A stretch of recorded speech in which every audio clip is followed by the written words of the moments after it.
Now it's time to install our muffler. For that, you're going to need a 13mm socket and torque wrench. We're going to set the torque wrench to 60 inch-pounds. First thing, watch out that the gasket is either stuck to the muffler or to the engine block. It doesn't matter which one it sticks to, as long as we have it there when we install the muffler. You don't want to install this muffler without the gasket, otherwise you'll have exhaust gases leaking before the muffler system. First, we'll remove these nuts and lock washers. The lock washers are there to prevent the muffler system from loosening up because of the high heat and high vibration.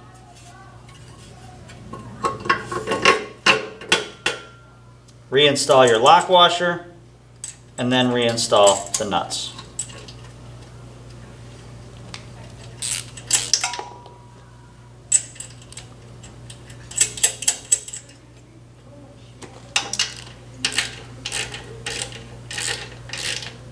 When you're ready to torque them, wait for the click.